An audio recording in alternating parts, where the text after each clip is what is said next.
Hey, I'm Thomas Zurbuchen, the head of science at NASA, also known as Dr. Z. And I'm Ellen Stofan, also known as Dr. E. Welcome to another episode of Easy Science.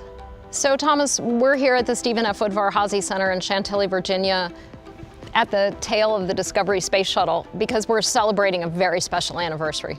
That's right. I just talked to my kid who just started college. He's 18 years old, and astronauts have been in orbit for his entire life. There has been an American in the space station and in international partners during the same time.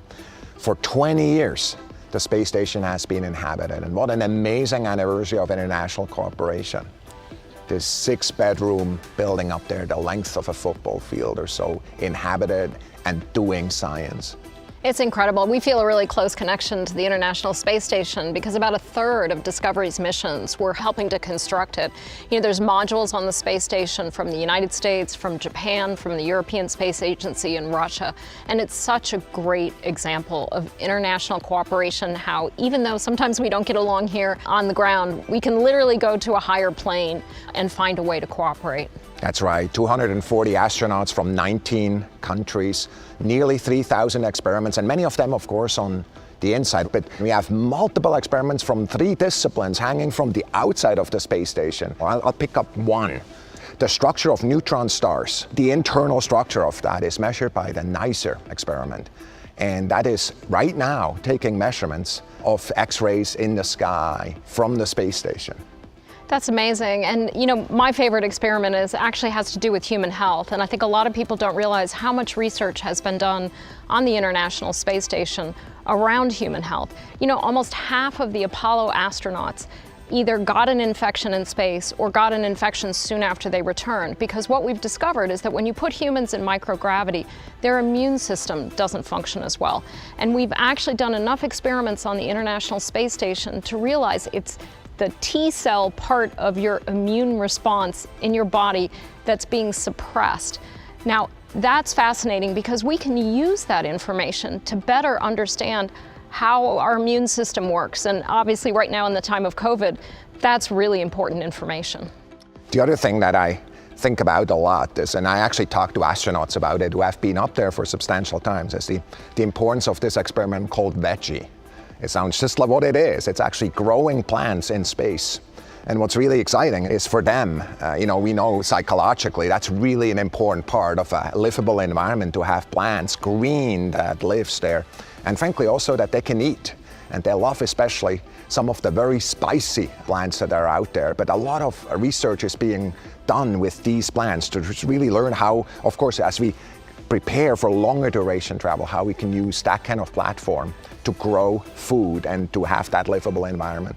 Yeah, it was funny when I talked to Scott Kelly after he came back from his year in space. He talked about how much growing flowers in space, how much that meant to him in that long year that he was up on the International Space Station.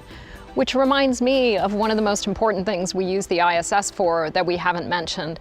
This whole issue of learning to live in space is critical for getting humans not just back to the moon, but on to Mars. It's that 7-month journey to Mars, time on Mars, time back. The International Space Station, we've been using it as a platform to get humans ready, to get our technologies ready to go further out into the solar system. That's exactly right. There's a number of experiments going on right now on the space station that are really about life support systems that we want to use to go beyond, go to the moon first as part of the Artemis program. And of course, we have one eye on Mars already because, of course, robotically, we're on the way there with Perseverance, but with humans, we want to follow and go there also. And yet, the space station will forever be in the history of that because the technologies were really developed right there. The ISS has been an incredible platform for student experiments. So every year at any given time up on the ISS, there are experiments going on that were sent up there by students, high school students, even elementary school students at one point, college students. It's an incredible platform to let students get that first understanding of how does science work? How do you design an experiment? How do you get a result and what do you do with it? That's exactly right. And for me, kind of when I think of the space station, I think of it as a victory of the human spirit and the coming together as the Earth as one, explore as one, both on the human side, but also the scientific side. So I just really want to congratulate the entire team that has been part of that building it, but also during the entire 20 years running this highly complex machine internationally. And I look forward to everything we're going to learn in the future as well. It's an incredible success, and we can't congratulate enough the International Space Station team and all the countries, the European Space Agency, Russia, obviously the US, and Japan, who've been the key core part of the ISS team. Well, I think we're just about out of time. Thank you for joining us for another episode of Easy Science.